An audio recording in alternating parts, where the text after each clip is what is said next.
नमस्कार दर्शक बंधु सौभाग्य यूट्यूब चैनल को आपण मन स्वागत।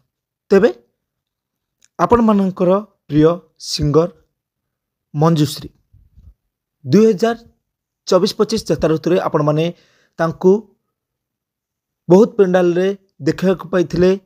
यात्रा सम्राट तुलसी गणनाट्य मंच रे किछि पेंडाल आपण माने देखा पाइथिले ओ आउ किछि पेंडाल रे से ऑफ रहिथिले।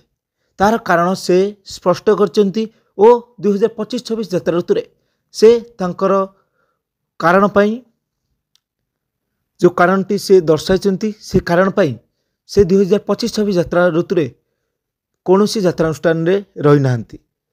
से तांकर फेसबुक और इंस्टाग्राम रो अकाउंट रे पोस्ट करचन जे से 2025-26 यात्रा ऋतु रे तांकर देह बहुत खराब थिबारु से बे चिकित्सित होउछंती। तांकर देह सुस्थ हेले से पुणी यात्रा मंच को फेरिबे। प्रभु जगन्नाथ पाखरे एतिक प्रार्थना बहुत शीघ्र सिंगर मंजुश्री को सुस्थ करी पुणी थरे यात्रा मंच रे ओल्हांतु। तांकु देखा पाई दर्शक माने उत्साह सह रहिचंती। तेबे एमती यात्रा टेक्निक खबर जानिया पाई आम चैनल को सब्सक्राइब करी साइड थवा बेल आइकन को क्लिक कर दियंतु। जय जगन्नाथ।